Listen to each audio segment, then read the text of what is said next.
나오는데 요즘은 이제 그것도 안 나오고 가기 전에 법좀 한번 읽어보래. 유실물 습득은 최근에 3년 전에 법이 개정이 됐어요.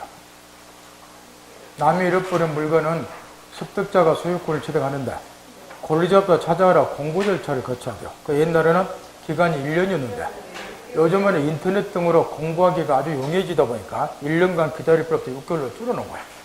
그래서 혹시 어쩔지 모르니까 그거는 한번 잘 읽어두고, 그 다음에 처음 배워서도 부하, 번화, 가공했는데 1번의 부동산의 부하, 요거는 좀 신경 쓰라고 아까 부탁했던 거예요. 번화, 가공, 동산 간의 부합 이런 거는 전부 부동산하고 해당이 없어요. 다 동산하면 해당이 돼.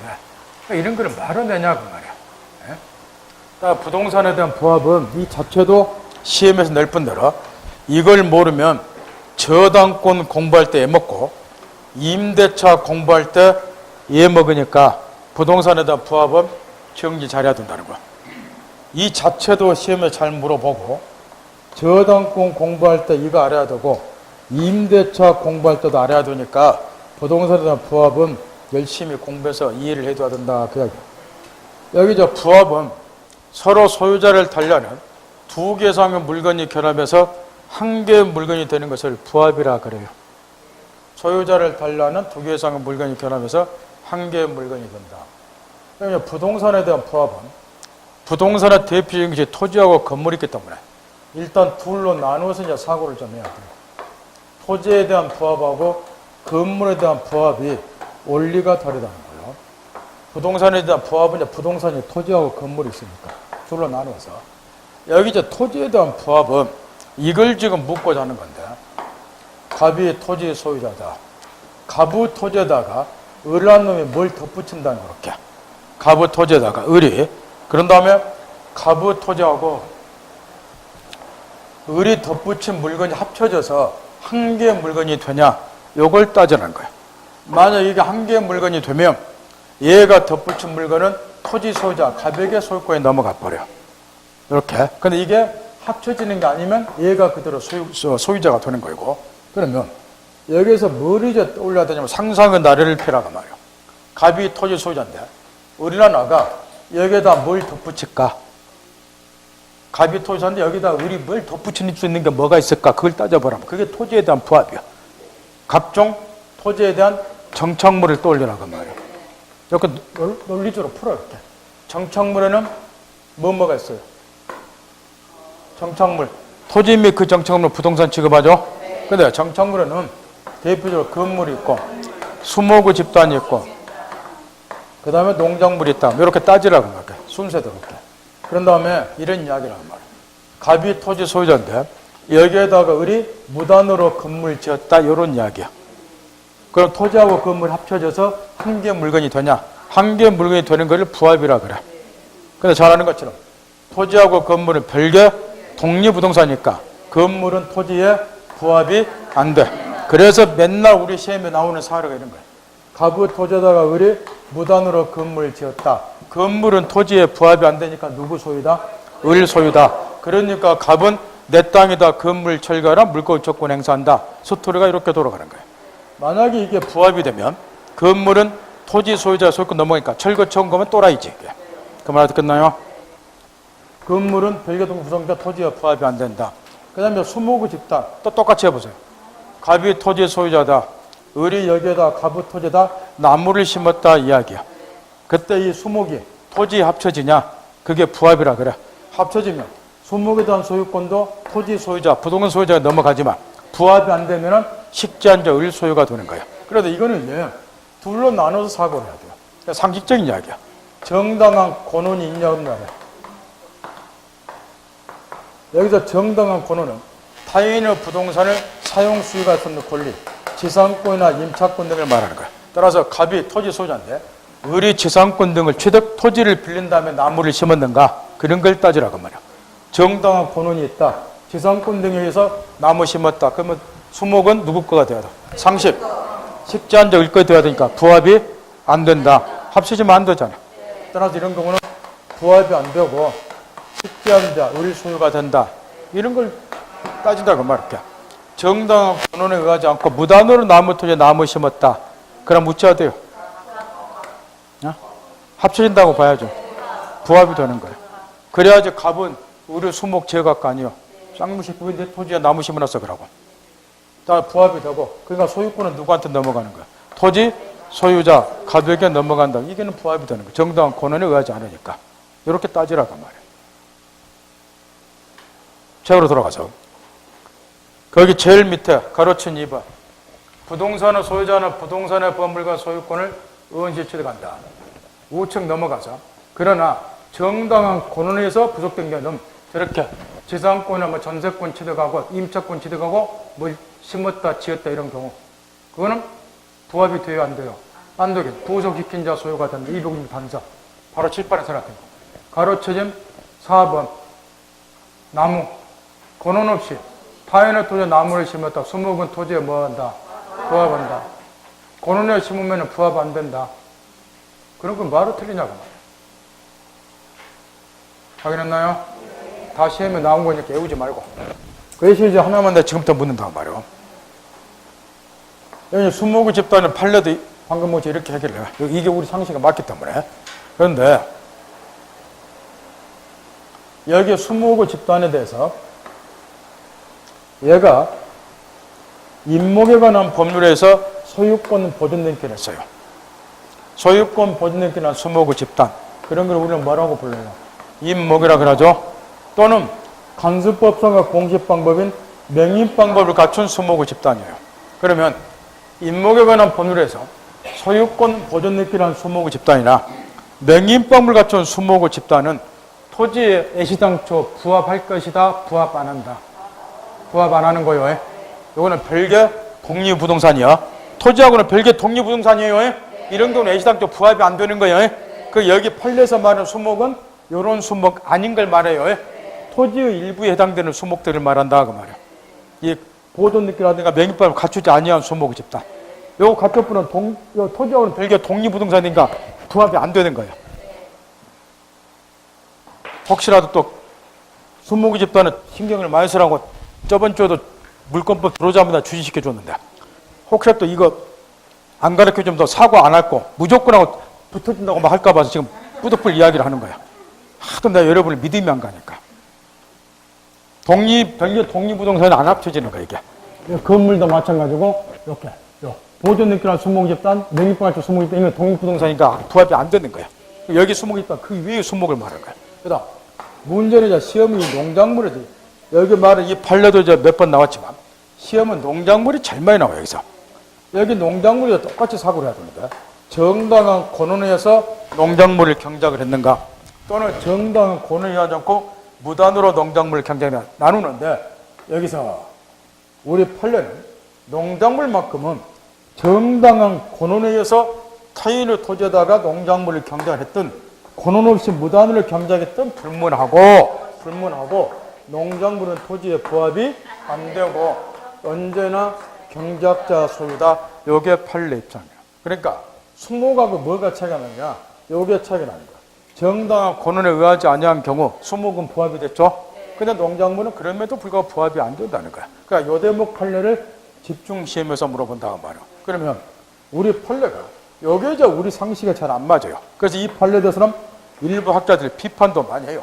가부 토지에다가 의리 무단으로 농작물을 갖고 왔다면 씨 뿌리고 배추도 심고 고추도 심고 가지도 심고 콩도 심고 근데 무단으로 심었는데 이 농작물이 토지에 부합이 안 되니까 경작자 소유가 돼. 그러면 가부는 뜻 같아요? 머리통 깨져뿐다고 말이야. 내 토지에 얘가 무단으로 씨 뿌려 농작물 갖고 왔는데 이게 갈아엎지를 못하니까 그 말 알아들어요? 내 거 아니니까 못 갈아엎어. 갈아엎으면 손해배상 책임져야 돼.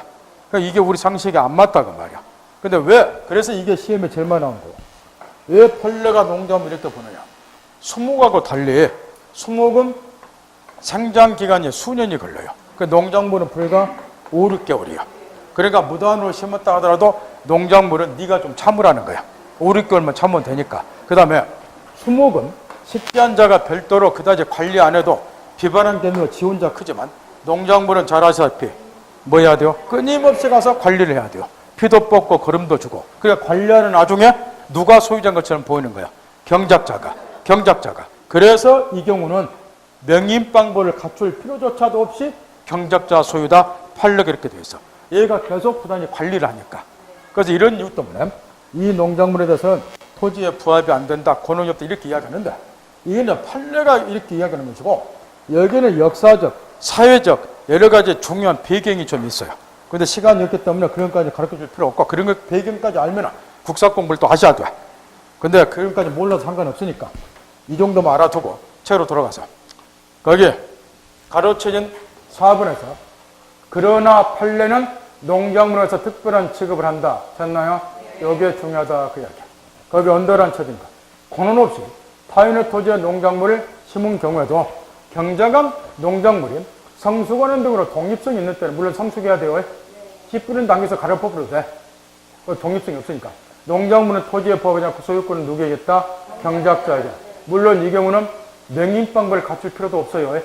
그 관리하는 와중에 소유자가 경작이라는 게 개의적으로 공시가 되니까 그거 하나 신경 써야 되고 그 다음에 나머지 제껴도 되고 아니야 돼. 건물. 여기다 건물. 이것도 아주 중요한데 여기 건물은 이제 이걸 따지라는 거예요. 지금 갑이 건물 소유자라는 거예요. 이렇게. 근데 이제 갑의 건물에다가 을이란 놈이 여기다 뭘 덧붙이는 거 이렇게. 그러면 건물은 갑과 덧붙이는 을과 합쳐져서 한 개 물건이 들어가. 이게 건물에 대한 부합이야. 근데 갑 소유 건물에다가 을이 덧붙일 수 있는 게 뭐예요? 여러분 생각하면 증개축 하는 거야. 증개축 하는 거. 갑의 건물을 을이 지 돈대로 증개축 하는 거. 요걸 떠올리면 이게 건물에 대한 부합이란 거야. 이게 합쳐지는가? 근데 이제 건물은 어디에 초점을 맞춰야 되냐면 여기 토지에 대한 부합은 정당한 권한이 여기서는 핵심 포인트라고 말이야. 정당한 권한이 있냐 없냐. 왜냐? 나무 토지에다가 무단으로 나무도 심고 뭐 씨도 뿌리고 그러다 보니까. 근데 건물의 경우는 이런 걸 생각해봐요. 갑이 건물 소유자인데 을이란 놈이 정당한 권한 없이 그야말로 무단으로 아무 권리 없이 무단으로 나무 건물 인부 데려가도 똑딱거린다. 이건 마저 뒤진다고 말이야. 이거 있을 수가 없는 거야. 이러면 재물 손괴죄로 바로 백차가 와서 민사 떠나서 전화 한 통 하면 바로 쫓아와서 재물 손괴죄로 얘 실어가버려. 이런 건 있을 수가 없는 거야. 따라서 건물 부합은 항상 뭐까지 전제를 해주냐 그러면 정당한 권한에 의해서 여기까지 주어지는 거야. 그러니까 초점을 잘 맞추라 그 말이야. 따라서 이 경우는 정당한 권한에 의해서 전개적. 그러면 정당한 권한이니까 꼭 사례를 뭐를 냈느냐. 임대차 사례를 내게 됐다고 말이야. 이 건물에서 두 놈이 임대차 계약을 했다. 이렇게. 그런 다음에 임차에는 건물 사용권이 있잖아요. 정당한 권한이 있잖아요. 그래서 이렇게 딱 주어지는 거야. 임차권에 의해서 얘가 자기 병실에서 증기 죽는데 이 경우도 단 전제 조건 임대인은 뭐를 얻어서 요거 있어야 돼. 제 마음대로 증기축 뭐 하면 안 되니까 승낙을 해서 증기축을 했다. 이렇게 딱 주어진다고 말이야. 그러면 이 증기축 부분이 건물 합쳐지는가 부합은 그것부터 시험에서 물어보는데 어디에 초점만 정당한 권한이냐 없냐 따지면 이게 또라이고 여기서 정당한 권한은 있고 그래서 뭘 따져야 돼? 그걸 집중 물어봐. 요 증개축 부분이 합쳐지냐 안 합쳐지냐 기준 독립성 있냐 없냐를 따져야죠. 이걸 물어보잖아. 건물 독립성 유무 여기에 따라서 부합이 달라지니까 왜 이렇게 시험 문제 내는지 알아요? 알아들으시겠냐고. 그러니까 독립성을 따지는 게 이거는 정당한 권한은 주어지고 독립성이 없다. 예컨대 임차인이 여기 뭐 베란다를 서로에 가설했다. 욕실 내부를 증개축 방 구들장을 새로 증개축에 이런 경우 독립성이 없죠? 그럼 어쩔 수 없는 거예요. 아무리 임차인이 정당한 권에서 자기 병지를 증개축했다 하더라도 독립성이 없으면 소유권을 격퇴할 수 없잖아. 물권 소유권을 격퇴하려면 전제 요건 뭐 해야 돼요? 독립한 물건일까? 첫째 가르쳐 줬잖아. 독립성이 있어야 돼. 따라서 그냥 독립성이 없으니까 요거는 건물에 뭐 한다? 부합. 독립성 유무에다 초점 맞추라고 말이야. 여기 이걸 물어볼까? 부합이 된다. 따라서 소유권은 누가 넘어간다? 임대인 갑에게 소유권 넘어간다. 이때 이제 임대차로 연결이 되는 거야, 이게. 그러면 임차인이 자기 비용을 지출했기 때문에 임차인이 비용은 해소해야 될 거 아니야. 그걸 투하자본을 회수한다 그래. 요때 임차인에게 인정되는 권리가 626조 비용상환 조건이란 말이야. 여기까지 연결돼서 시험에 내고 그러잖아. 요때 임차인에게 인정되는 권리가 비용상환 조건 626조라고 말이야. 독립성이 없는 거 부합이 된다. 이제 거꾸로 만약에 독립성이 있다. 그러면 뭐가 안 되는 거예요? 부합이 안 되는 거예요. 그럼 아까 말한 256조 단서에서 부속시킨 자 여기서 누구예요? 임차인 을 소유. 그럼 이제 문제는 뭐냐 그러면은 여기에 이제 증개축한 걸 우리가 흔히 임대차에서 부속물이라고 부르는데 부속물이라고 요거 저 임차인이 내 거니까 임대 종료면 수거를 해야 된다고 말할게. 근데 이 부속물이라고 하는 것, 징계축 해놓은 거, 요거는 건물에 부착이 됐을 때 효용가치가 있는 것이지, 이걸 수거해보면 효용가치가 떨어져요. 전기, 수도, 시설 같은 거 대표적으로. 그러면 투하자본 해소를 뭐 하는 거라고 이렇게.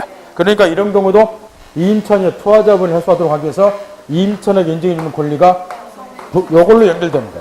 부속물 매수 청구권 646조로 간다 그 말이야. 따라서 부속물 청구권은 임차인 쪽에서 내 것 당신이 뭐 하라는 거야.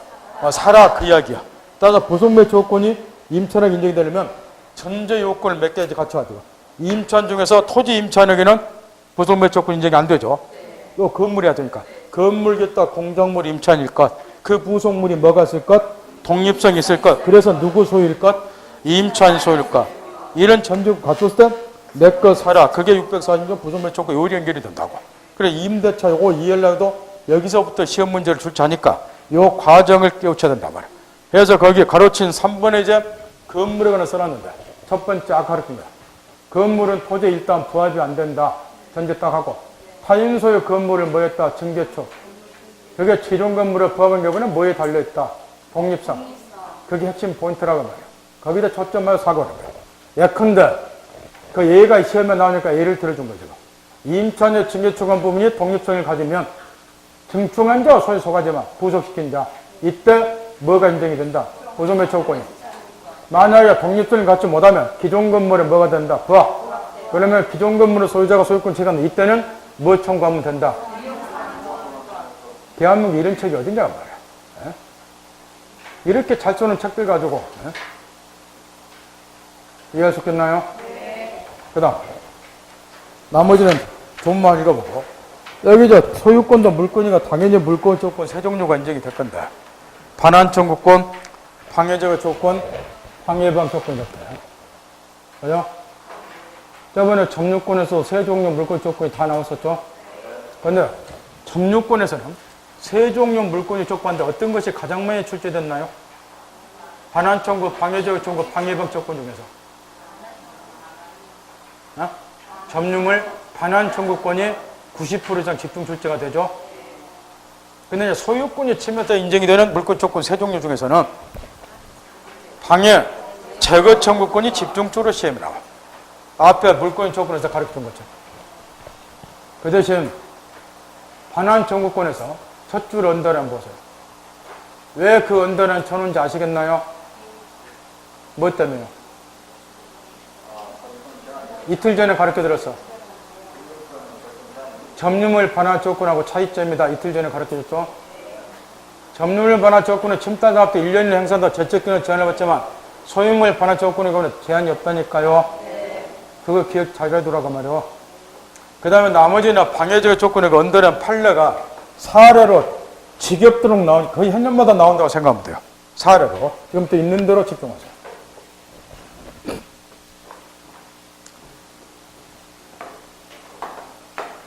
점유권의 경우는 점유물 반환 조건이 집중시험에 나오고 90% 이상 특히 제척기간 때문에 그죠?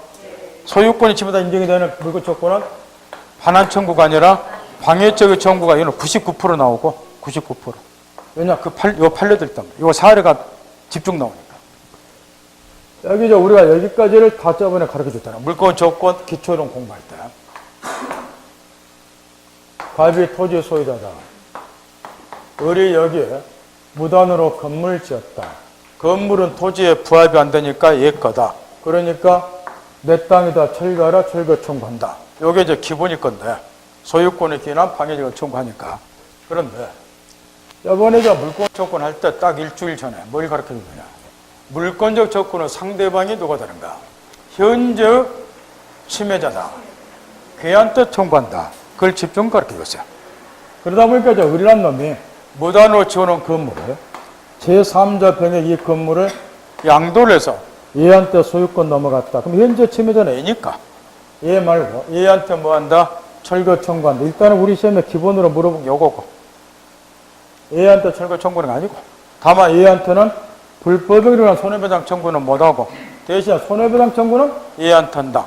이걸 가르쳐 줬어요. 이런 거 틀리면 정말로 가랑면하게 됩니다. 그런데 여기에서 저 문제가 하나 있다는 거예요. 이게 얘가 건물을 신축을 하다. 아까는 이렇게 전제를 따졌어. 저번에 설명 때 얘한테 소유권이 넘어갔다고. 그러니까 대부분의 경우는 그러면 얘가 상대방이 되는 거야. 얘한테 철거 청구하는 거야. 근데 이제 문제는 이게 이제 건물을 되게 신축을 하다 보니까 여기가 미등기 건물이라고 말이야. 그러다 보니까 얘가 미등기 상태에 얘한테 매각을 해. 요즘에 미등기 건물에 대해서 사례 문제가 해년마다 나오죠. 되는 거 같아. 인도받았다. 대금 다 주었다. 그럼 얘가 미등기 건물은 뭐예요? 매수인. 그럼 얘한테도 철거 청구하는가? 이걸 묻는다. 한다 뭐 한다? 미등기니까. 판례 첫째. 상대방은 법률상, 사실상 처분권이 있으면 상대방이다. 그러니까 얘는 법률상 소유자는 아니지만 등기지는 못 받기 때문에 인도받고 대금 다 줬어요. 그럼 사실상 처분권이 얘한테 있기 때문에 미등기 건물을 매수에 대해서 뭐 할 수 있다? 철거 청구한다. 요즘 해년마다 나오죠. 깨우쳤나요? 그 다음 문제는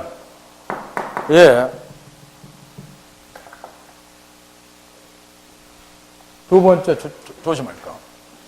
얘한테는 이제 당연히 철거 청구하는데 부합이 안 되니까 건물 소유자는 그대로 의리죠. 그럼 얘한테 퇴가라고 청구할 수 있는가? 이게 12년 전에 한번 나오다가 작년 시험에 또 이거 함정을 넣어놨던데. 요즘은 뭐 속은 사람 없겠죠. 퇴가 청구는 안 되는 거예요. 소유자로서 점유하고 있기 때문에. 자기 건물이잖아. 대신 얘한테는 퇴거 청구 못하고 아까 말한 것처럼 철거 청구, 토지 반환 청구. 그 다음 이어서 이번에는 얘가 건물을 병에게 임대를 해줬어요. 얘가 무단으로 지금 건물 임대해줬다고? 첫째, 임차인에게 얘가 철거 청구하는가? 얘는 법률상 사실상 처분권이 없고 임차인이니까 관리 권한밖에 없죠. 얘한테는 철거 청구 당연히 못하고. 이런 거 틀리지 마세요. 정말로. 철거 청구 못하고. 철거 청구는 얘한테 해야죠. 상식이잖아. 얘한테 철거하면 얘가 그럴 거 아니에요. 아저씨, 나는 의료부터 건물 내 거 아니고요. 얘 거요. 빌렸었으니까 얘한테 이야기해서 그럴 거 아니요. 얼마나 똑똑해. 중개사 공부 안 해도. 왜 여러분 이런 거 틀리면 되겠냐고 말이야. 철거 청구하면 안 되고. 대신 판례 하나가 2010년 나온 판례가 8명에서 유일하게 출제가 안 되고 있다. 작년 시험에 요 판례가 나왔는데 요게 이제 마지막 판례인데 요 임차인에게 그러면 퇴거 청구할 수 있는가? 요거 하나만 그동안 출제가 안 됐어요. 퇴거라고 임차인한테. 요거는 퇴거 청구는 A한테는 할 수 있다는 거야. 얘는 소유자가 아닌 자 점유하니까. 왜 그러느냐? 지금 원래 철거 청구는 처분권이 얘한테 있기 때문에 임차인한테는 못하고 얘한테 철거 청구를 하는데 지금 여기서 거주하는 애는 임차인이잖아. 그럼 얘가 퇴거를 해줘야지 철거 들어가기 때문에 판례는 소유자가 아닌 자서 점유하는 아한테는 퇴거 청구 가능하다. 여기까지 출제가 됐으니까 속지 않도록 하란 말이야. 거기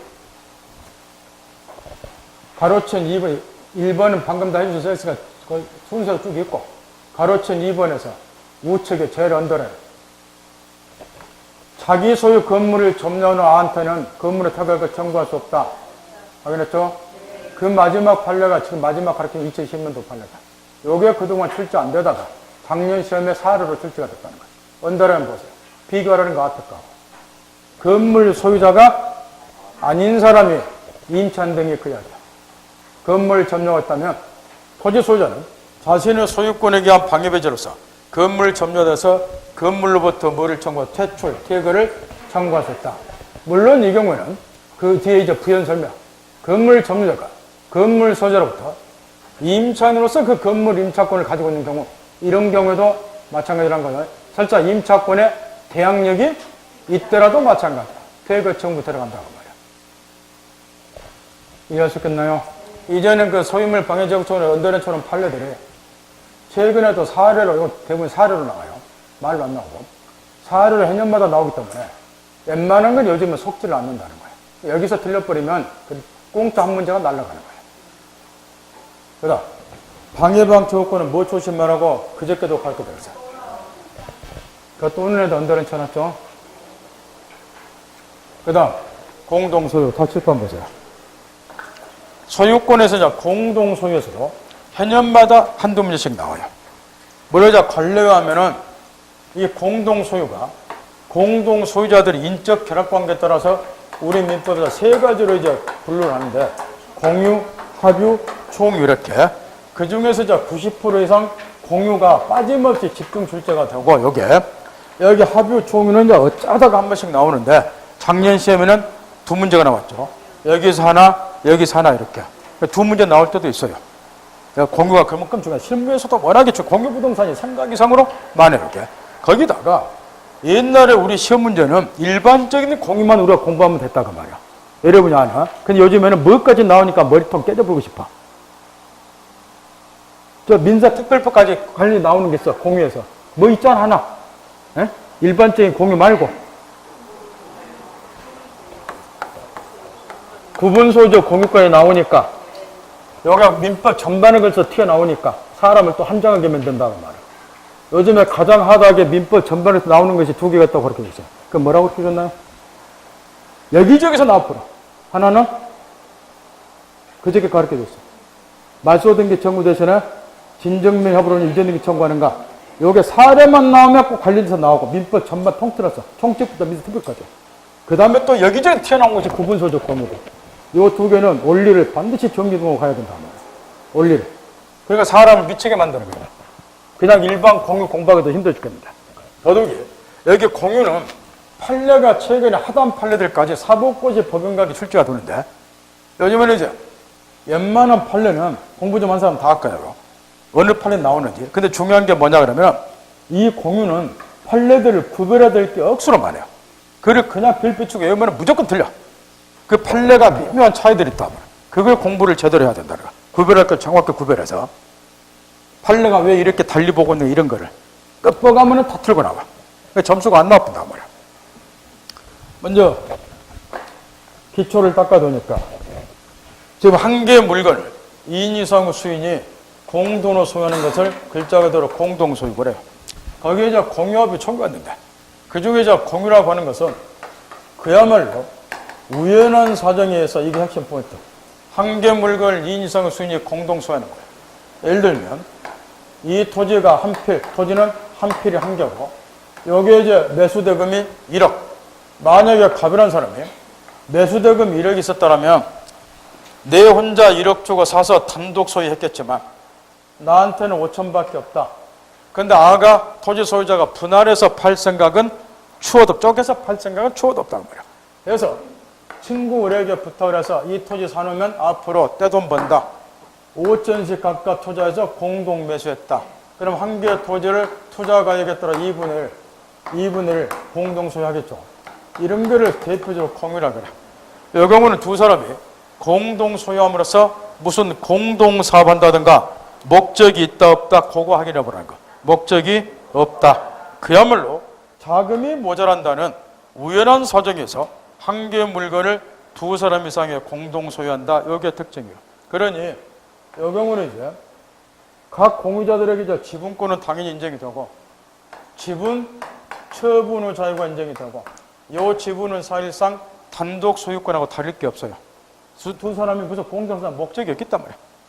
그래서 이제 지분 처분할 때는 다른 공유자와 동의가 필요가 없으니까 지분 처분의 자유가 인정이 되고 이때 이 처분이란 말을 유념하라는 거예요. 이게 지분권을 양도하는 것, 그 다음에 포기하는 것, 그 다음에 담보 제공하는 것도 여기 처분 속에 포함이 돼요. 그러니까 얘가 자기의 지분 2분의 1 위에 병에게 저당권 설정해주고 얘 동의 없이 저당소에게 돈 자유롭게 빌릴 수 있어요. 이런 것도 얘 동의 필요 없다는 거예요. 담보 제공, 이거 바꿨을 때 안 틀어주고 하라 그 말이야. 그 다음 포기도 마찬가지고. 알아들었나요? 그 다음 이거는 이제 두 사람이 한 개의 물건을 공동 소유함으로써 공동 사업에 대한 목적이 없기 때문에 아무 때나 쪼개고 싶으면 쪼갤 수 있다는 거예요. 그래서 공유는 두 번째 핵심 공유물 분할의 자유가 인정이 된다. 아무 때나 분할 청구하고 그러면 상대방은 분할에 응해야 될 의무를 부담하고 쪼갤 수 있다. 그러니 공동소유 중에 공유는 말만 공동소유지 실제로는 단독 소유하고 별다른 차이가 없다 그 말이에요. 따라서 학자들이 표현하기를 지분, 처분, 자유롭고 하시라도 분할이 가능하기 때문에 여기 공유라고 하는 것은 공동소유 중에서 가장 개인주의적인 공동소유 형태다. 요리 이야기를 해요. 근데 이제 이에 대해서 여기 합유라고 하는 거, 이거는 이제 조합체라는 단체가 재산을 소유하는 경우를 합유라고 하고, 여기 총이라고 하는 것은 권리, 능력 없는 사단이 재산을 소유하는 경우를 총이라고 그러는데, 이거는 이제 민법에 대한 기초를 한 가지 깨우쳐 나가는 거예요. 원래 이제 사나무 집합체를 우리가 단체라고 해요. 중개업할 때도 반드시 필요하니까 우리가 배우는 거를 제대로 이해하면 이런 것까지 다 중개업할 때 다 필요해요. 써먹을 수 있고. 아무것도 모르니까 까막눈이 돼가지고 야매를 찍다 하더라도 중개업할 때 애먹는다는 말이야. 물어봐도 대답해 줄 사람도 없고. 이 단체는 우리 민법상 두 가지 유형이 있어요. 사람의 집합체를 단체라고 한단 말이에요. 여기에 이제 지금 우리가 필요로 하는 사단하고, 사단은 사단법인을 말해요. 그 다음에 저기 나와 있는 조합이라고 말해요. 그러면 이 사단이죠. 사단법인을 말하는데, 사람의 집합체인 단체 위에 권리 능력을 부여하고 있는 법인이 사단법인이죠. 여러분 이야기다시피 이 말을 정말로 의미심장하게 받아들이라고 누누이 가르쳐 줬어요. 권리 능력자는 우리 민법상 여러분 같은 자연인하고 법인하고 딱 둘 뿐이에요. 그 외에는 권리의무 주체가 될 수 있는 자가 없다 그 말이에요. 여기 법인에 이제 사단법인하고 민법전에 간혹간 재단법인이 있는 것이고, 여기 자연하고 똑같은 권리 능력자예요. 따라서 이제 사단법인이 설립이 되려면 사람의 집합체는 단체여야 되니까 설립자는 반드시 집합체, 사람의 집합체가 되면 둘 이상이 뭐야 되니까 2인 이상이 되고, 2인 이상의 설립자가 정관을 작성을 하고, 그 다음에 우리 민법에서 법인을 설립하려면 주무관청 허가를 받도록 되어 있어요. 주무관청 허가를 받고 마지막에 이제 법인 설립 등기까지 갖추면 흔히 말하는 사단 법인이 성립이 되고, 그러면 자연이나 마찬가지로 권리 능력자이기 때문에 이렇게 된다는 거예요. 갑이라고는 사단 법인이 토지 한 필지를 매입했다. 토지에 대한 소유권은 우치됩니까? 그걸 묻고 있는데, 여기 사단법인도 권리 능력자니까 토지를 어떻게 취득한다? 사단법인이 자신의 명의로 토지를 단독 소유한다 그 이야기야. 권리 능력자니까. 이 말 알아듣죠? 그 다음에 이제 여기 우리가 평 이 조합이 지금 문제인데, 이것도 지금 둘 이상이 모여야 단체가 되니까 2인 이상의 자가, 이것도 똑같아요. 2인 이상의 자가 상호 출자하여 공동사업을, 여기 핵심 포인트, 공동사업을 경영할 것을 약정함으로써 효력에 빠서는 계약을 조합계약이라고 그래요. 우리 시험범위에 조합계약은 시험에 안 들어가니까 우리가 계약법에서 안 배우는데, 매매교환 임대차만 배우는데 전형계약 15개 써놓은 부분을 봐보세요. 거기 보면 조합이 들어가 있어. 그 계약을 말한다. 여기 조합계약이라고 하죠. 그럼 이건 어떤 걸 말하느냐? 2인 이상의 자가 상호 출자해서 공동사업을 계약할 것을 약정하면 서로 봤을 계약이 조합계약이니까 이런 것들이 뭐인가요? 이 갑이 친구 을에게 우리 다 같이 명퇴를 했는데 제 취업은 기대하기 어렵고, 그따라서 혼자 지금까지 평생 봉급쟁이 생활을 했는데 혼자 사업하기도 어렵고, 내가 1억 낼 테니까 자네도 1억 내서 해서 공장을 하나 만들어서 같이 사업해 보세요. 이런 걸로 우리는 법을 떠나서 뭐라고 불러요? 둘이 뭐 한다고? 그 동업계약을 조합계약이라고 그래. 민법에서. 따라서 신문에 자주 오르는 노동조합, 농업협동조합 이런 조합이 아니라 그 말이야. 이런 거는 여기 위에 사단법인에 해당이 돼. 명칭은 조합으로 됐지만 여기 말하는 조합계약은 동업계약을 말한다 말이야. 그러면 이제 이렇게 된다는 거야. 지금 이 갑이 이제 친구라고 내가 1억 낼게 자는 1억 내서 같이 우지 공장 하나 만들어서 사업해보세요. 동업계약, 흔히 말하는 조합계약을 체결하세요. 물론 사람은 최하 둘 이상이어야 돼요. 그래서 이제 이 두 사람이 이제 조합계약, 동업계약을 체결하면 이 두 사람에 의해서 조합체라는 단체가 이제 결성이 되는 거랄게. 그럼 이제 이때 우리가 묻고자 하는 게 이런 거란 말이야. 공장을 설립하기 위해서 토지 한 필지를 매입했다 치자 그 말이야. 이 토지에 대한 소유권은 누가 어떻게 취득합니까? 요걸 묻고 있다 그 말이야.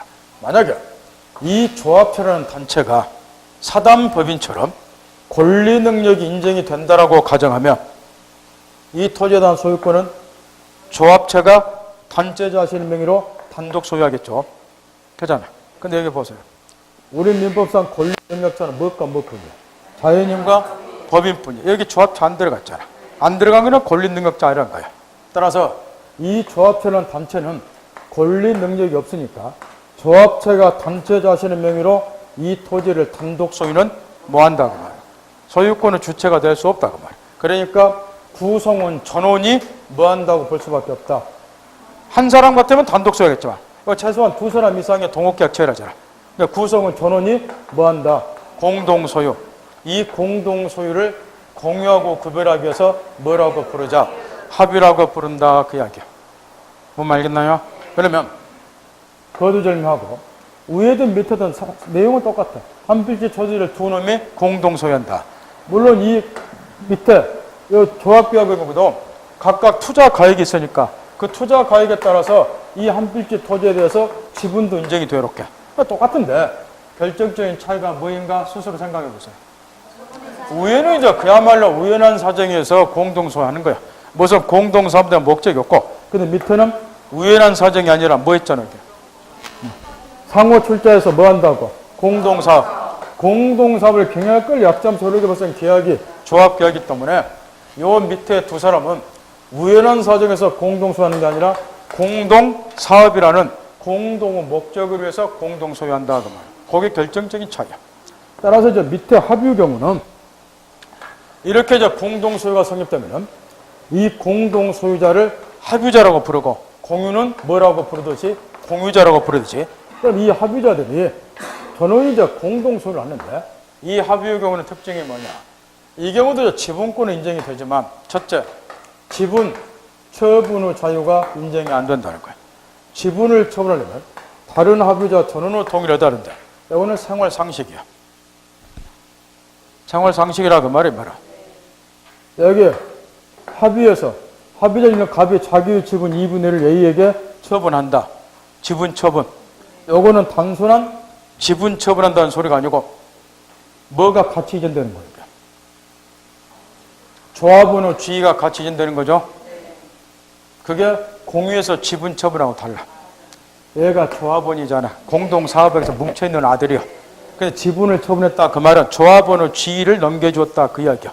그러면 앞으로는 얘하고 얘가 공동사업한다는 소리야. 근데 동업은 누구끼리도 하지 말라는 옛말이 있어. 부자지간은 하지 말라. 왜? 마음이 안 맞으니까. 근데 우리 둘이 친구끼리 마음이 좀 만나서 동업을 했는데 지금 판이 깨졌다는 거야. 그러니까 얘가 지분을 처분하는 거야. 나 니하고 참말로 마음 안 맞아. 이 새끼하고. 그래 부자지간도 안 맞는 거야. 그 동업은 안 되는 거야 이게. 그래서 이제 지분을 마음대로 딱 처분했어. 그럼 얘 보세요. 일면식도 없는 애가 동업을 해야 돼. 이게 되겠냐고 말이야. 힘들어. 그래서 뭐 하자는 거야. 지분 처분할 때는 그 이야기야. 이해했나요? 따라서 이 경우는 분할의자도 인정이 안 되는 거야. 왜 분할의자가 인정이 안 될까요? 요거는 우연한 사정에서 공동소유니까 아무 때나 쪼개서 각자 소유하면 돼. 쪼개면 안 되잖아. 그래서 공장 지어서 사업해야 되니까. 그 말 알아들어요? 그러니까 분할하면 안 되는 얘기야. 따라서 이제 합의의 경우는 당사 사이, 합의자들 사이에 인적 결합관계가 아주 강하다. 공동사는 목에서 뭉쳐있기 때문에. 그게 이 위에 거하고 전혀 다르다고 말이야. 다만 여기서 뭐 하나를 생각을 해야 되냐 그러면 일단은 분할의 자유는 인정이 안 된단 말이야. 사업을 해야 되니까. 그 대신 합의자들에게 지분권은 인정이 되게. 그럼 지분이 있다는 것은 언젠가는 분할한다는 소리야. 그럼 언제 분할해야 되냐고 말이야. 조합체가 존속하는 동안은 사업해야 될 거 아니야. 그래 분할하면 안 되지만 조합체가 뭐 하면은 해산을 하게 되면은 더 이상 사업할 일 없으니까 이때는 분할하는 거야. 공유물 분할 절차에 따라서. 그 다음 여기 총유는 권리 능력 없는 사단이 재산 수행과 총유 그러는데 다시 여기 칠판을 보세요. 여기 이제 위에 사단법인이 설립이 되려면은 이런 일련의 과정을 거쳐야 돼요. 근데 여기에서 이제 권리 능력 없는 사단은 뭘 말하냐 그러면 사단으로서 실질은 갖췄다는 거야. 여기까지 갖췄다, 정관정석까지 끝냈다 그 이야기.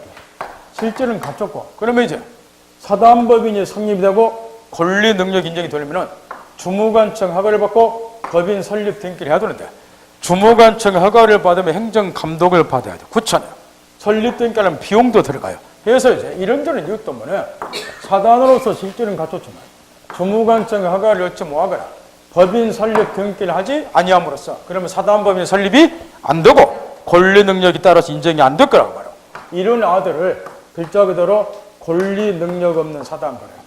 사단으로서 실질은 갖췄으나 주무관청 허가를 얻지 못하거나 법인 설립 등기를 하지 아니함으로써 권리 능력, 사단법인 성립돼야 권리 능력이 인정되는 거예요. 그래서 권리 능력이 인정되지 않는 사단, 우리 판례하면 대표적으로 문중이라든가 교회라든가 마을, 동이나 리, 자연부락을 말해요. 옛날 시골 자연부락, 무슨 동, 뭐 여기 같으면 여기가 무슨 동이야 여기야?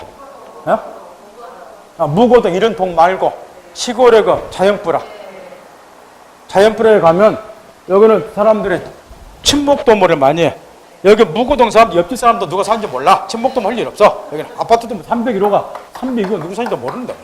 이 양반들 친해. 그러니까 마을 사람들이 공동으로 뭐 사업하고 이런 것도 많아요. 마을 재산도 따로 있잖아. 공동으로. 그런 거는 전부 다 마을 사람들이 공동 소유하는 거야. 그런 공동 소유를 뭐라고 부른다는 거야? 총이라고. 그 동이나 이 마을도 권리금을 사단으로 본다고 말이야. 그러면 여기서 묻고자 하는 것이 이런 거라고 말이야. 지금 갑이라고 하는 예컨대 문중이 토지 한 필지를 매입했다 치자고 말이야. 또는 교회도 권리금 사단으로 봐요. 토지 한 필지를 매입했다고 말이야. 그럼 이 토지는 누가 어떤 식으로 소유하냐 이거 묻는 거야. 만약 이 문중이 권리 능력이 있다고 가정하면 시험에 낼 일 없어. 문중이 단독 소유하는 거야. 이런 거 뭐로 시험에 내냐고 말이야. 저 말 알아들어요? 근데 문중은 우리 판례가 뭐로 봐요? 권리 능력 없는 사단으로 보니까 문중은 문중 자신의 명의로 이 토지를 단독 소유 뭐 한다고 말이야. 그러니까 문중의 구성원들이 수백 수천 명이 있겠죠? 수백 수천 명이. 이 전원이 공동 소유하는 거야. 그 공동 소유를 뭐라고 보자? 총이라고. 그러면 이제 이렇게 되는 거야. 여기 지금 조합체라는 단체하고 권리 능력 없는 사단은 다 같이 핵심이 권리 능력 인정이 안 되는 단체들이요. 따라서 조합체든 권리 능력 없는 사단이든 단체 자신의 명의로 단독 소유를 뭐 하기 때문에 구성원 전원이 공동 소유한다. 논리가 이렇게 가는 건데 그 공동 소유를 위에 거는 합유, 밑에 거는 총유라고 구별을 해요. 그러면 이제 한 가지 의문을 가져야 된단 말이에요. 어차피 요거나 권리 능력이 없기는 매일 일반이고 그래 단체 자신의 명의로 단독 소유 뭐하고 그러니까 구성원 전원이 공동 소유하는 건 똑같죠. 그게 말라고 이렇게 구별할 필요가 있습니까? 마지막 지금 이야기인데 제 하는 말 알아듣겠나요? 그거는 차이가 하나가 있어요. 그냥 쉽게 생각하면 여기 조합체라는 단체하고 권리 능력을 사단하고 구성원 숫자를 머릿속으로 비교해 보세요. 영어는 동업하는 거예요. 동업은 둘이 더 힘들어. 근데 3명, 4명, 5명은 배가 산으로 가버려. 따라서 이 경우는 구성원 숫자가 기껏 해봐야 단단히 숫자 거란 말이야. 근데 권리금 사단은 구성원 숫자가 교회, 문중, 마을 수천, 수만 명이야. 그죠? 네. 그렇다고 보면 여기 권리금 없는 사단을 구성원을 사원이라고 불러요. 문중 같으면 문중원, 교회 같으면 신도를 법률용어로 사원이라고 부른다고 말이야. 우리가 아는 사원은 회사 다니면서 봉급쟁이 사원들인데 요 사원들은 그런 사원이 아니고 권리금 사단의 구성원을 법률용어로 사원이라고 부르고 문중 같으면 문중원, 교회 같으면 신도, 마을 같으면 마을 사람들을 사원이라고 부른다고 말이야. 그럼 이 사람들에게 지분권을 굳이 인정해 줄 필요가 있는가를 생각을 해보라는 거야. 지분. 여기에 공유하고 합의는 구성원들에게 지분권 인정이 돼요. 권리금 사단도 굳이 사원들에게 문중 같은 문중원들에게 지분권을 인정해 줄 필요가 있겠냐고 말이야. 만약 인정해 주면은 거래할 때 이렇게 됩니다. 거래할 때 각 문중에 구성원이 3,526명이 있다 치자. 이건 적은 거야. 뭐 3만 명 있는 집도 있어요. 근데 그 중에 A라는 문중원 어르신이니까 조금 지분 더 주자. 35,626분의 2 토지 한 필지 이렇게 지분. 그 다음에 C, T, T는 이제 갓 성년자니까 이제 19살 먹으려니까 얘는 35,926분의 지분 1 이런 식으로 가질 거라고 말이야. 이걸 거래할 때 이 지분 계산을 어떻게 하겠냐고 말이야. 이거 엄두가 안 나는 거야. 거래할 때 너무 불편하다고 말이야. 따라서 여기 권리등 없는 사단의 가장 핵심은 구성원인 사원들에게 뭐가 인정이 안 되는 거야. 지분권 인정이 안 된다고 말이야. 이런 거를 유식한 표현을 빌리면 이렇게 표현을 해요. 여기 조합체라는 단체는 구성원의 개성이 단체보다도 훨씬 더 중시가 되는 거예요. 그 말 알아듣겠나요? 왜요? 구성원 숫자가 몇 명 안 되죠. 근데 권리금 사단은요. 구성원 숫자가 워낙에 많아요. 구성원들은 머리알이에요. 따라서 이 경우는 여기 권리금 사단의 경우는 구성원의 개성보다는 단체로서 단일성이 더 중시되는 단체라고 말이에요. 단체가 더 앞에 세워진다. 요거는 구성원이 워낙에 많으니까 그 차이라 봐. 그래서 그걸 구별하기 위해서 이렇게 따로 또 구별한다는 거야. 따라서 총유는 권리금 사단의 구성원인 사원들에게 지분권 자체가 인정이 안 된다는 점에서 위에 거하고 구별해야 된다. 그러니까 지분 처분이라든가 분할의 자연 원천성이 있을 수가 없지요.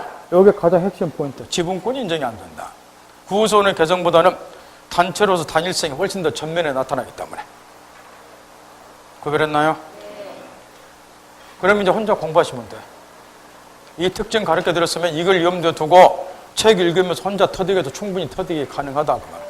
이런 백그라운드 지식이 없기 때문에 이제 헤매는 거라고 말이야. 그 다음에 또 하나 이제 이야기 나왔으니까. 여기 다시 보세요. 이거는 등기법에서 배울 일이지만, 등기법에서. 지금 우리 민법에서는 여기까지는 똑같아요. 조합처럼 단체든 권리 능력 없는 사단이든 권리 능력이 다 같이 없어요. 따라서 얘네들은 단체 자신으로 단독 소유 뭐 하니까? 구성원 전원이 공동 소유한다.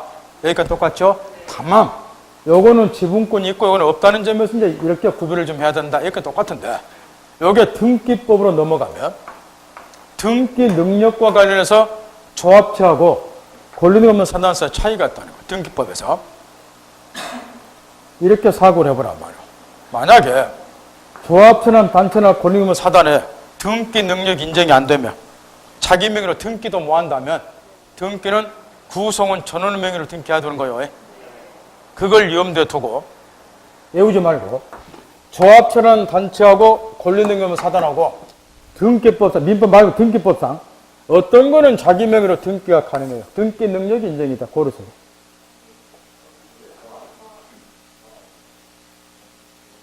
등기 능력이 인정이 안 되면 전원의 명의로 등기해야 된다. 이걸 염두에 두고 만약에 문중 같은 권리 능력 없는 사단이 등기 능력이 없으면 문중 자신의 명의로 등기도 못하면 전원의 명의로 등기하죠. 구성원 숫자가 수천 수만 명이죠. 등기할 길이 난감하죠. 어찌해야 돼요? 당연히 등기 능력 인정해 줘야 되겠죠. 그래서 등기표에 뭐라고 되어 있어? 문중 같은 것도 대표자가 정해졌으면 문중 자신의 명의로 단체 자신의 명의로 등기할 수 있도록 되어 있잖아. 따라서 권리 능력 없는 사단은 등기 능력이 있다고 말이야. 그러나 조합체라는 단체는 등기 능력도 없잖아. 그러니까 조합체는 단체 자신의 명의로 등기 뭐예요? 뭐라니까 어떻게 해야 돼요? 전원의 명의로 등기해야 돼요. 이해할 수 있겠나요?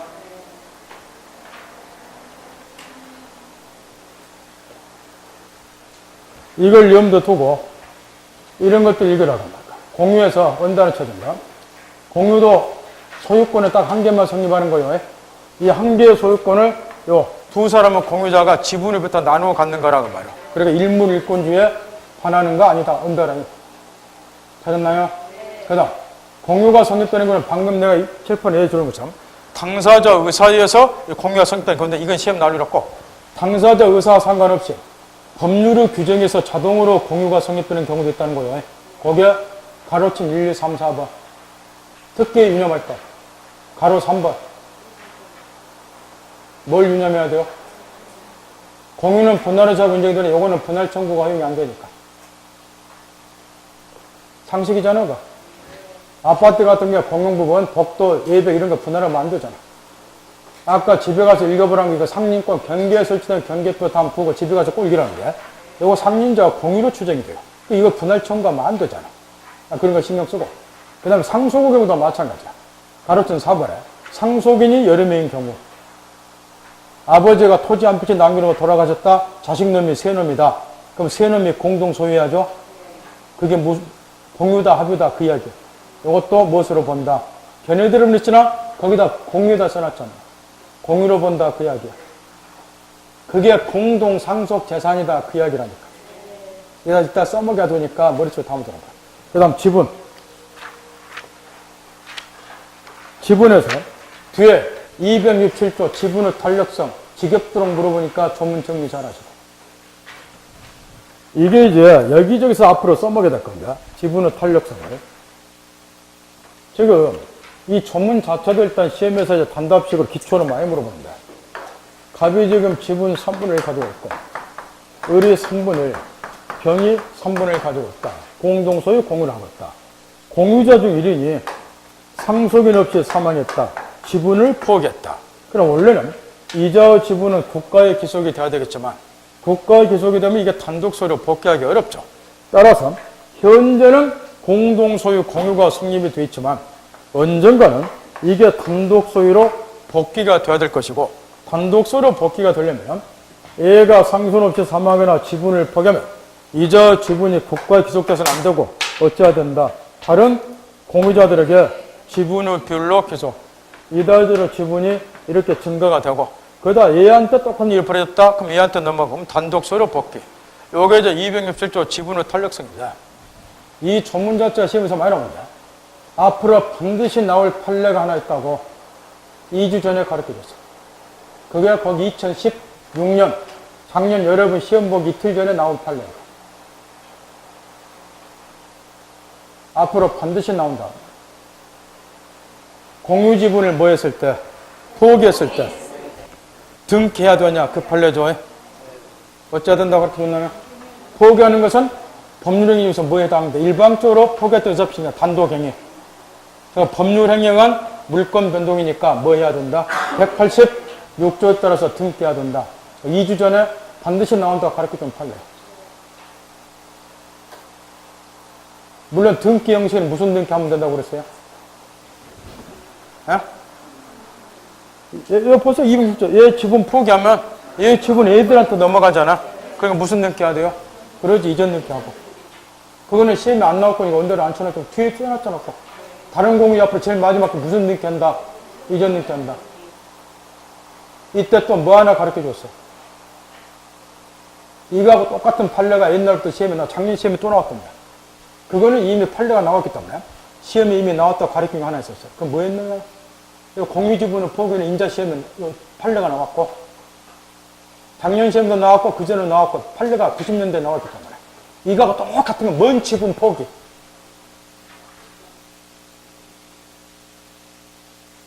합유지분을 포기라고 그랬죠. 합유지분 포기.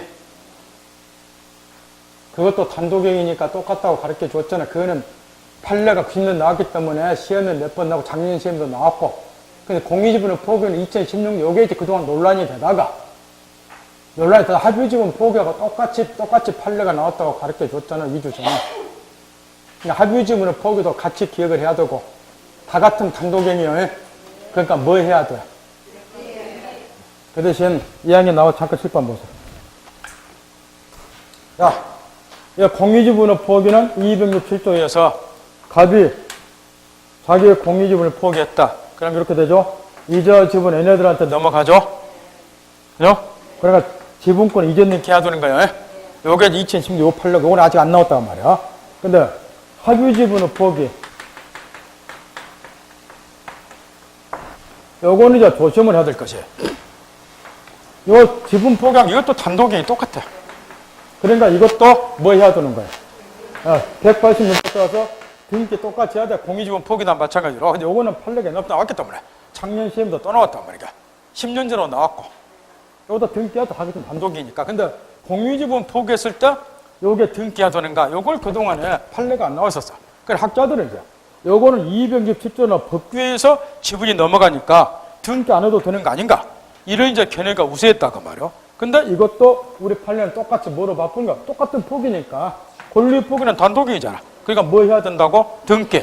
똑같이 이것도 이전 등기, 이것도 이전 등기. 합유지분을 포기한 것도 이전 등기. 그런데 여기까지 똑같이 양자가 186조. 근데 한 가지 차이가 있어. 합유지분 포기할 때하고 공유지분 포기할 때하고. 공유지분 포기는 다른 공유자들에게 어떻게 넘어가요? 지분의 비율로 기속이 돼.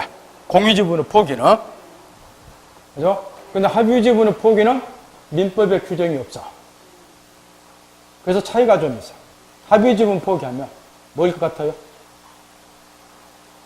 공유지분 포기하면 지분의 비율에 따라서 다른 공유자에게 기속이 되지만, 이전이 되지만, 합유지분의 포기는 지분의 비율이 아니라 균분이야. 똑같이 평등하게 이렇게 균분하게 다른 합유자들에게 기속. 지분의 비율이 아니고 이게 차이점이야. 항목의 정리를 한번 해보라고 말이야. 자, 공유지분의 포기는 법 267조에 명문의 규정이 있죠.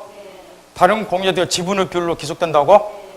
근데 그동안에 이 경우에 다른 공유자가 지분의 비율을 넘어 등기하더나 이것만 판례가 없었다는 거죠. 근데 지금은 판례가 나와 있죠. 단독이나 등기해야 된다고. 근데 합유지분의 포기는 판례가, 이거는 합유지분 포기했을 때 그 지분이 유지되는 거야. 이거는 규정이 없었어. 그럼에도 불구하고 판례는 나와 있었어. 이 포기도 뭐니까 단독이니까 뭘 해야 된다고, 등기해야 된다고. 근데 판례가 차이가 하나 있다는 거야. 그게 뭐라는 거야? 공유지분 포기는 다른 공유자들의 지분의 비율로 기속이 되지만, 여기 합유는 다른 합유자들에게 똑같이 다른 합유자들이 넘어가는 거예요. 똑같이 다른 합유자들에게. 여기 합유지분 포기하면 이거는 뭐예요? 지분의 비율이 아니라 균분. 요게 차이라고 말이야. 왜냐하면 합유는 조합체랑 단체가 공동성이야. 공동사업하잖아. 지네들끼리. 그러니까 개인의 개성이 중시가 되는 거야. 동업자들은. 그러니까 평등하게 가지라. 평등하게 이렇게. 합유 경우는 그게 틀려. 그러나 거기까지는 모르더라도 양자 다 이제는 뭐 한다? 등기. 특히 뭐 잘 기억하자? 공유지분 포기. 요거는 판례가 지금 작년 말에 나왔기 때문에 합유지분 포기는 옛날부터 나온 판례요. 작년 시험에도 나왔어요. 등기해야 된다고. 합유지분 포기는. 정리할 수 있겠나요? 그 2주 전에 본 책자에 나와 있어. 비교하는데 보면은 공유지분 포기, 합유지분 포기가 판례 나란히 써 있다고. 그것 좀 읽어요. 그럼 20점 올릴 수 있다고 그랬잖아. 그 다음, 지분의 비율을 읽으면 되고, 그 다음에 지분권에 기한 청구에서 여기서부터 이제 구별할 게 좀 많다고 말이야. 자, 아까 이런 이야기를 했어요. 공유는 지분 처분의 자유권적이라고 언제나 분할의 자유권적이 되니까 사실상 단독 소유나 마찬가지다. 이 지분권이 뭐하고 똑같은 거예요. 소유권의 실제를 갖는 거야, 이게. 말만 공동 소유지. 그러다 보니까 이제 이 지분권에 비해서 각종 대외적인 청구를 다 하는, 예를 들면 지금 우리가 이제 이런 것들을 묻고자 한다고 말이야. 이런 것들을. 지금 갑의 지분 2분을, 을의 지분 2분을, 이 토지를 공동 소유하겠다. 공유 이렇게. 그런데 A란 놈이 여기에 무단으로 건물을 지었다. 그러면 철거 청구해야 될 거 아니요. 단독 소유 경우에 물권 촉구 인정이 되듯이 공동 소유권도 똑같이 물권 촉구 인정이 되는 거야. 그러면 이 경우에 각 공유자들이 단독으로, 각자가 단독으로 A한테 철거 청구하는가, 또는 원인무효 등기했을 때 말소 등기 청구하는가, 또는 뺏어갈 때 단독으로 반환 청구하는가, 이런 걸 지금 묻고자 한다 그 말이야.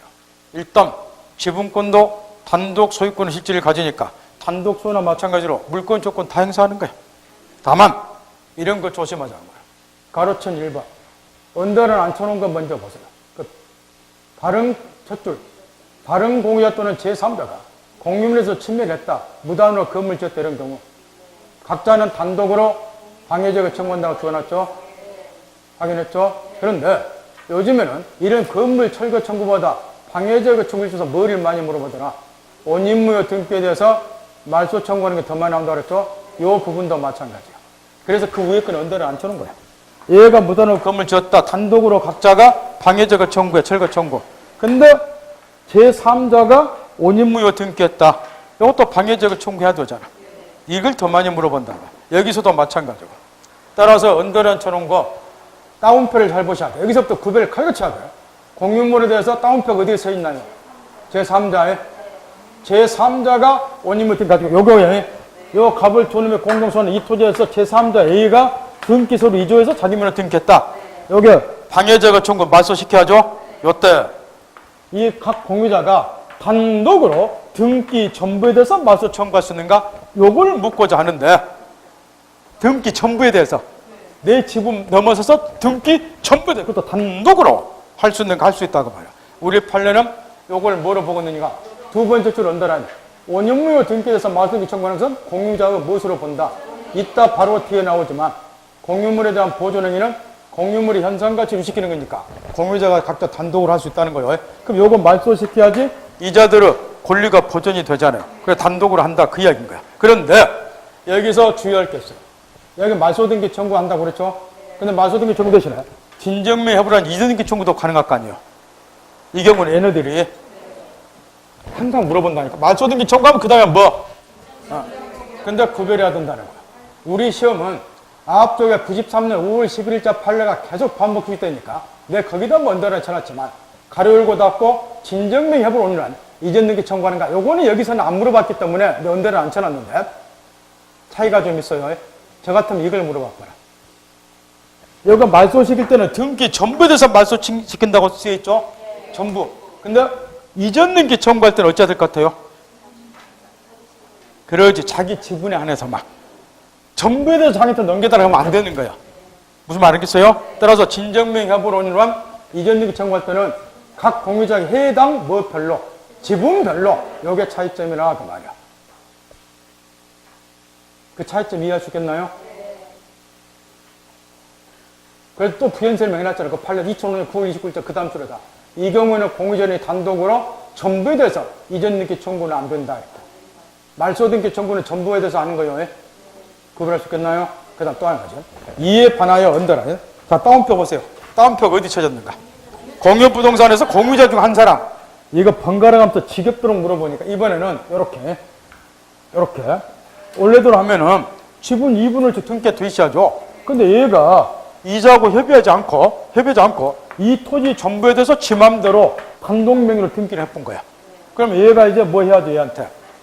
자기 지분 2분의 1을 있잖을까? 얘 명의로 다 됐으니까 또 말소 청구해야 될 거 아니냐 말이야. 그래서 이 경우는 앞에 거 차이점. 차이.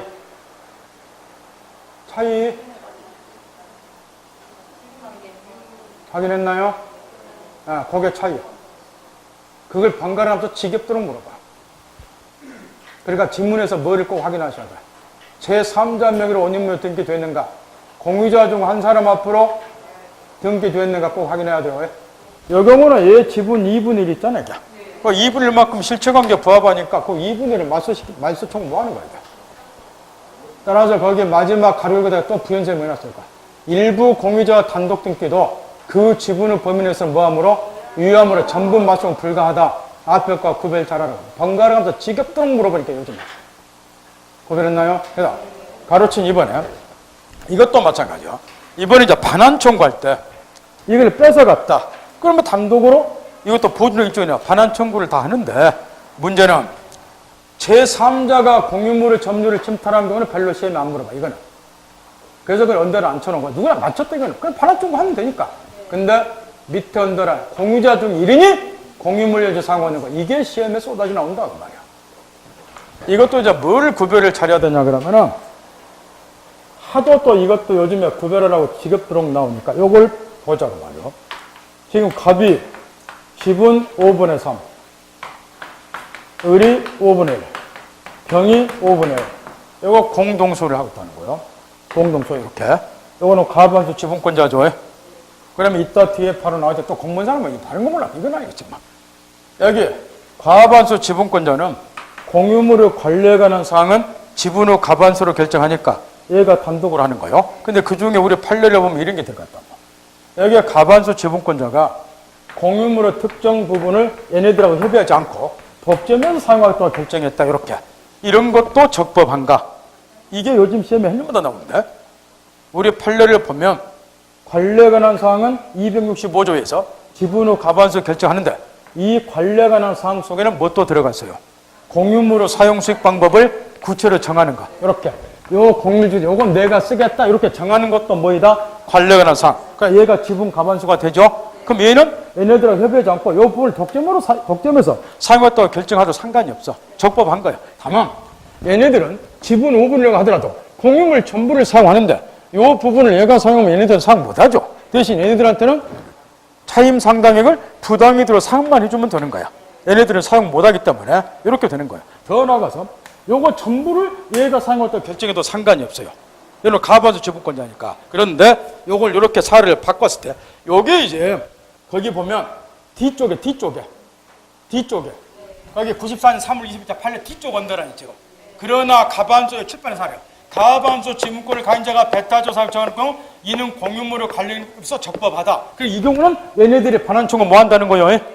뭔 말 알겠어요? 그런데 요걸 바꿨을 때 얘가 지분이 5분의 2야. 가반수 안 되죠? 얘도 5분의 2이고 얘는 5분의 1이고.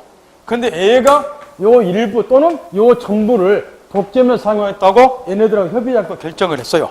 그럼 가반수 지분권 아니잖아요. 그럼 얘가 독점에서 일부나 전부를 사용했다고 결정한 것은 부적법이야. 그러니까 다른 공유자들은 얘는 5분의 1밖에 안 되니까 그야말로 소수 지분권자죠. 얘네들도 공유물 특징이 요거예요. 전부에 대해서 반환 청구가 가능하다는 거야. 얘도 반환 청구가 가능하고 전부에 대해서. 그게 94년 3월 21일자 판례인데 요게 이제 왜 시험에 많은가 이유가 있어요. 이 판례에 대해서 학자들이 엄청 비판을 한다는 거야. 여기 다시 보세요. 칠판 봐야 되니까. 거기 있다고 가르쳐 주었으니까 칠판. 요 경우에 요건 가반수 지분권자 아니에요. 그러니까 요거 사례 풀 때 가반수인지 아닌지에 따라 달라지는 게 결론이. 그럼 이게 5분의 2다. 얘가 얘네들하고 협의하지 않고 일부 또는 전부를 독점에 사용했다고 결정했다. 요거는 부적법이야. 가반수 미달이니까. 그러니까 다른 소수 지분권자가 공유물 전부에서 반환 청구한다. 여기가 94년 3월 21일자 판례인데 여기에 시험에 자주 나오는 이유가 있단 말이야. 뭐냐 그러면 이 판례를 학자들이 억수로 비판한다는 거야. 왜 비판하냐? 보세요. 얘가 5분의 1인데 분명 이론상으로 맞아. 부적법이니까 전부에서 반환 청구한다고. 그럼 보세요. 반환이 되죠 이렇게? 되죠? 그러면 그 다음에 무슨 일을 벌이는가 머릿속에 그림 그리세요. 그러지. 그거야. 그런 걸 자꾸 생각하는 거야. 그래서 시험에 묻는 거야. 얘도 5분의 2잖아. 얘들도 공물 전부를 사용하는 거야. 그럼 얘네들이 다시 역으로 소송 들어가. 그래서 이런 거를 핑퐁 재판이라 그래. 무슨 얘기냐 그러면 원래 핑퐁 재판을 한다고 판결이라고 하는 것은 우리끼리 협의해서 뭐가 안 되니까 법원의 판단을 통해서 분쟁을 전국적으로 해결하자는 거야. 무슨 말 알겠어요? 그 판결을 딱 내리면 그게 분쟁을 전국적으로 해결하는 방식이 돼야 돼. 근데 이 판례가 하면 분쟁이 전국적으로 해결이 안 돼버려. 계속 반환 청구야. 그러면 또 얘가 반환 청구야. 이런 분쟁 해결이 안 돼. 그래서 비판을 하는 거야. 그래서 시험에 내는 거라고 말이야. 그러면 이걸 어떻게 해결하자는가? 이제 우리가 생각을 한번 해보자 말이야. 어떻게 하는 거지? 얘가 전부 다 반환 청구하면 빙봉 재판이 되니까 나도 사용하고 싶다는 거야. 왜? 요거 나도 사용해야 되니까. 그럼 어떻게 해야 되냐고 말이야. 공동으로 사용하자고 청구하든가 아니면 네 탓세라고 그대로. 그 대신 나한테 뭐 해달라? 차임상을 부당히 들어 반환해달라든가. 근데 이 새끼가 거기 응하지 않을 수도 있잖아. 안 돼! 그러면 최후 방법이 하나가 있어. 그래서 공유 특성에서 그게 가장 중요한 거야. 뭐? 그래야지. 그때 분할하는 거야. 그렇게 자꾸 생각하는 거야. 얘가, 공유를 이용하자고. 근데 이 새끼가 못하겠다. 그러면 공유의 가장 중요한 특색, 분할의 자유. 이럴 때 썸먹으라고 분할해 주겠네. 그러면 분할할 수밖에 없는 거야. 전국적. 이렇게 해야지 분쟁이 조금 해결이 돼. 근데 이 판례는 분쟁을 전국적 해결하는 점에서는 엄청나게 문제점을 내포하고 있기 때문에 이해를 하시라는 걸 정확하게 해. 그 정도에서 알아듣을 거예요.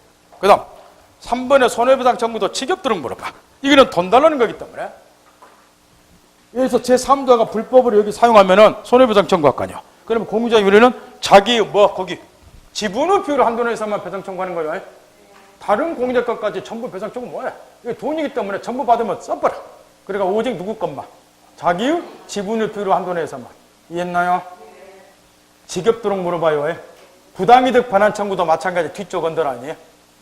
자기 뭐에 한해서만 그래서 지분의 비율을 한도 내에서만 해. 거기까지.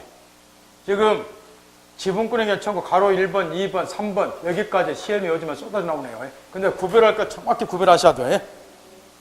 그 어영공 비율 붙인 데서 못 푼다고 말이야. 그 다음에 지분 처분을 자유에서는 그 밑에 언더라인 양도하는 거 담보정은 아까 조심하라고 그랬죠. 저금속은 담보조금 들어가니까 무조건 저당권 설정하는 거 이런 것도 이자 통이 얻을 필요 없다는 거예요. 그 다음에 뭐 하는 거? 포기하는 거예요. 예. 그 양도하는 거는 다 맞추는데 담보조금 이건 물어보면 틀린 사람 많으니까 꼭 조심하란 말이에요. 오늘 여기까지. 그 다음에 3시 10분까지 오후에 문제 풀을 수 한번 3시 10분까지 오시고